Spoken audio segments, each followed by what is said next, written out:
पंकजवा सारावा खेसारी भाई पर गाना अब तो गवले बा। पंकजवा सारावा खेसारी भाई पर गाना जब से गवले बा।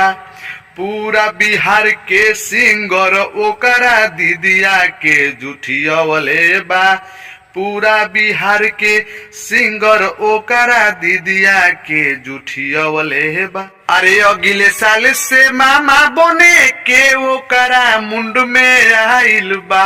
अरे अगले साल से मामा बने के ओकरा मन में आइल बा।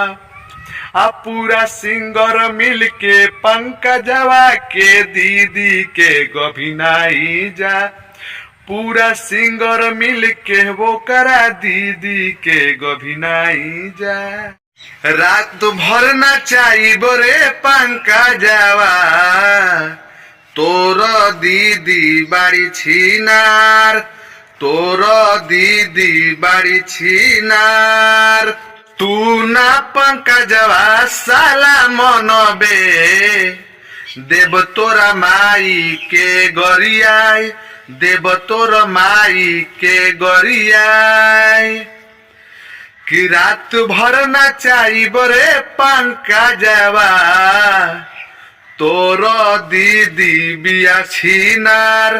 तोर दीदी बाड़ी छिनार। अगर हमारा वीडियो ये जितने लोग देख रहे हैं तो इतना शेयर कीजिए, इतना शेयर कीजिए कि पंकज सिंह तक पहुंच जाए।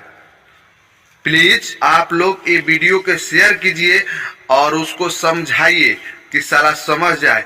इसी के बेटी बहन पे गाना न गाए, न तो अगर हम गा देंगे तो साला उसका पूरा राजपूत समाज लॉकडाउन की तरह एक जगह फंस जाएगा।